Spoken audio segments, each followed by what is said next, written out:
¿Sabías que alguna vez nuestro planeta estuvo dominado por hongos gigantes? Tal como si fuese sacado de un libro de Julio Verne. ¿Sabías que los animales aparecen primero en el registro fósil antes que las plantas?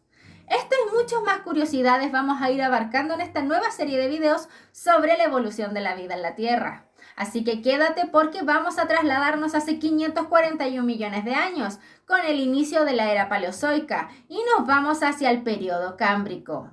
Antes de continuar, recuerda darle like, comentar este video, compartirlo, suscribirte y activar la campanita porque así te va a avisar YouTube de cuando suba la siguiente parte de esta serie de videos.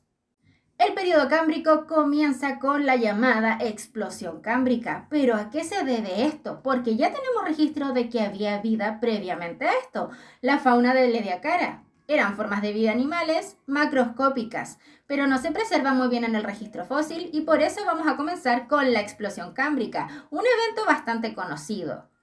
Una de las hipótesis que se manejan sobre esta explosión de vida, ya que aquí comienzan a aparecer los primeros grandes grupos de animales que van a diversificarse a través de los millones de años, es que había un calentamiento global, lo cual permitió que los océanos, donde estaba la vida, se oxigenaran de mayor forma, permitiendo esta explosión de vida. Pero no fue el único factor. Esta explosión de vida también nosotros la asociamos principalmente al registro fósil, y eso es porque aparece una nueva estructura, los exoesqueletos. Esta estructura es lo que se preserva en el registro fósil y es lo que nosotros encontramos. En el periodo cámbrico vemos diversas formas de vida y algunas bastante extrañas. Por ejemplo, Alucigenia, sí, este extrañísimo animal es de este periodo. El predador tope de los mares que tenemos registro hasta el momento era el Anomalocaris, un animal carnívoro. Así que aquí también comenzamos a ver esta relación de depredador-presa que va a permitir que nuevas estructuras comiencen a aparecer en el registro. Si recordamos anteriormente, las formas de vida se supone que eran animales filtradores, no necesitaban estructuras de protección. Estos exoesqueletos son una respuesta a esta predación. También vemos por primera vez ojos en el registro fósil.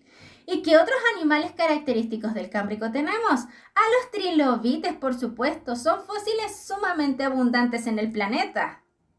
Como dato curioso, los trilobites eran bastante pequeños en general, no pasaban más allá de los 3 a 4 centímetros, pero la especie más grande, Isothelus rex, llegaba a medir 70 centímetros de longitud.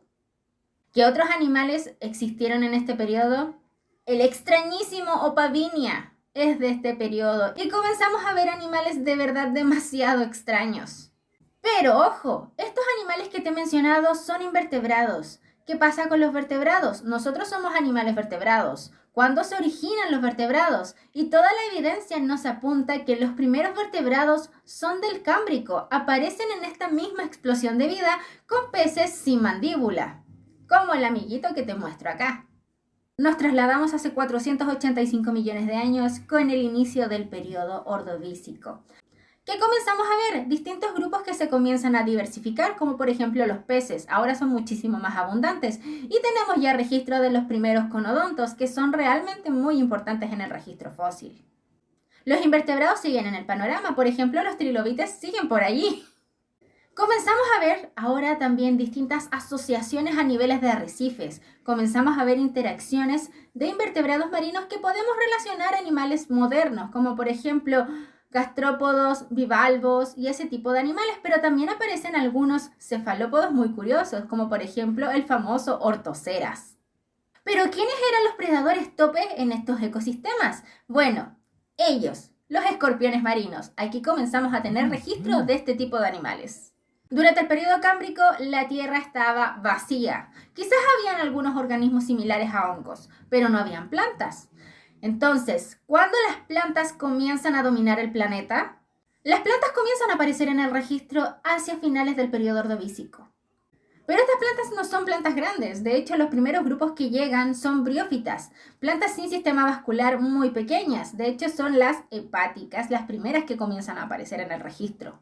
¿Qué sucede hacia finales del periodo ordovícico? Viene la primera gran extinción masiva de la cual tenemos registro, donde desaparece el 85% de las especies. Hace 443 millones de años comienza el periodo silúrico. ¿Y qué vemos acá? La vida en el mar sigue proliferando. Ya los peces comienzan a dominar los ecosistemas y comienzan a aparecer los peces con mandíbula. ¿Qué vemos en el periodo silúrico? Ya vemos que los ecosistemas marinos están prevaleciendo muy bien. Seguimos viendo grandes depredadores como por ejemplo los escorpiones marinos, algunos alcanzando longitudes de hasta 2 metros. Quizás eso para nosotros no es tanto, pero para la época era muchísimo. Pero ¿qué comenzó a pasar en la Tierra? Porque hemos hablado principalmente de los mares. En la Tierra las plantas ya comienzan a diversificarse y aparecen nuevos grupos, las traqueófitas, plantas con sistema vascular, y esto les permitía comenzar a crecer. Aparece en el registro la famosa Cooksonia. Son plantas aún muy pequeñas, pero comienzan a elevarse. ¿Qué más había en la Tierra? Hongos gigantes, los prototaxites, que llegaban a medir hasta 8 metros de longitud. Y si lo pensamos, esta era la parte reproductiva del hongo, la parte fructífera.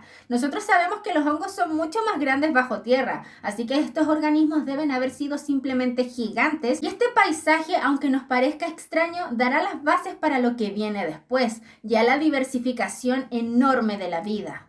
Seguimos avanzando hasta 419 millones de años con el inicio del periodo devónico. Y aquí ya las cosas comienzan a tomar otra forma. En la porción terrestre ya no vemos a los hongos gigantes dominando el paisaje, sino que vemos ya plantas comenzando a crecer y siendo reemplazadas por los primeros bosques. Por otro lado, en el medio marino comenzamos a ver peces realmente grandes y acorazados. Sí, el famoso Dunkleosteus, ese pecesote que llegaba a medir hasta 6 metros de longitud y tenía unas placas demasiado afiladas, es de este periodo. ¿Es lo único que vemos?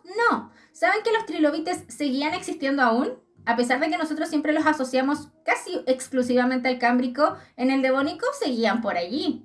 Otro de los grupos de animales muy exitosos que aparecen en el periodo devónico son los amonites. Sí, los famosos amonites son de la era paleozoica, datan de hace más de 400 millones de años. ¿Qué más animales característicos son del devónico? Bueno, en tierra los animales que habían eran insectos y algunos vertebrados ya comenzaban a aventurarse a este medio. Sí, amigos, el famoso Tiktaalik, el culpable de que debas levantarte todas las mañanas, es de este periodo. ¿Cómo culmina el periodo devónico? Con otra extinción masiva. Esta extinción masiva acaba con el 82% de la vida. Hace 358 millones de años comienza el periodo carbonífero, uno de los más famosos de la era paleozoica, por los insectos gigantes. Pero hay muchas más formas de vida que vamos a ir abarcando. Las plantas acá ya comienzan a crecer de una manera casi absurda, alcanzando alturas que nunca antes habían alcanzado. Por ello los bosques comenzaron a dominar el planeta. Y claramente junto a esta diversificación de las plantas, comenzaron a bombear mayor cantidad de oxígeno a la atmósfera. Te voy a dar un ejemplo. El día de hoy nosotros tenemos a esta planta, el Lycopodium, que es muy pequeña, pero ¿sabías que en el periodo carbonífero hubo licófitas, parientes de esta planta, que llegaban a medir más de 15 metros de altura? Como estas plantas, que no tenían algún tronco verdadero, llegaban a medir tanto, porque aparece un polímero que se llama lignina. La lignina es un polímero orgánico producido por las plantas que les permite soportar su peso y su estructura, y esto les permitió crecer. Pero ¿qué también pasaba en esta época? Claramente con esta innovación en las plantas no tenemos organismos que lo vayan a descomponer y toda esta materia orgánica se comenzó a ir acumulando. ¿Qué más vemos en este periodo? Bueno, distintos animales, o sea, los insectos dominaban el paisaje porque eran muy grandes, o sea, si el día de hoy ves una libélula no va a sobrepasar el tamaño de tu mano, pero en esa época había un pariente de las libélulas, Meganeura, la cual llegaba a medir hasta 75 centímetros. También estaba la famosa Arthropleura y eran bastante grandes. También uno de los animales más extraños del registro fósil, el monstruo de Thule, es del periodo carbonífero y hasta el día de hoy genera polémica. Cada vez hay más personas diciendo que no saben lo que era en realidad. Era muy extraño simplemente. ¿Qué mayores innovaciones comienzan a haber respecto a los animales que comienzan a dominar el medio terrestre?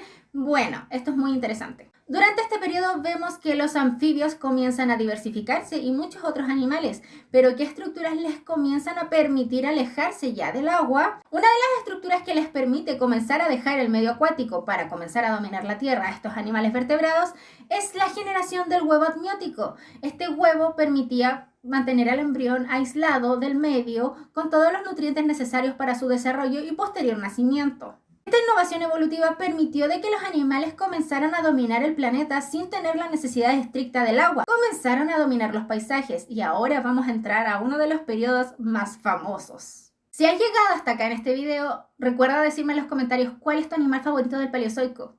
Hemos llegado al último periodo del Paleozoico. Hace 298 millones de años comienza el periodo Pérmico.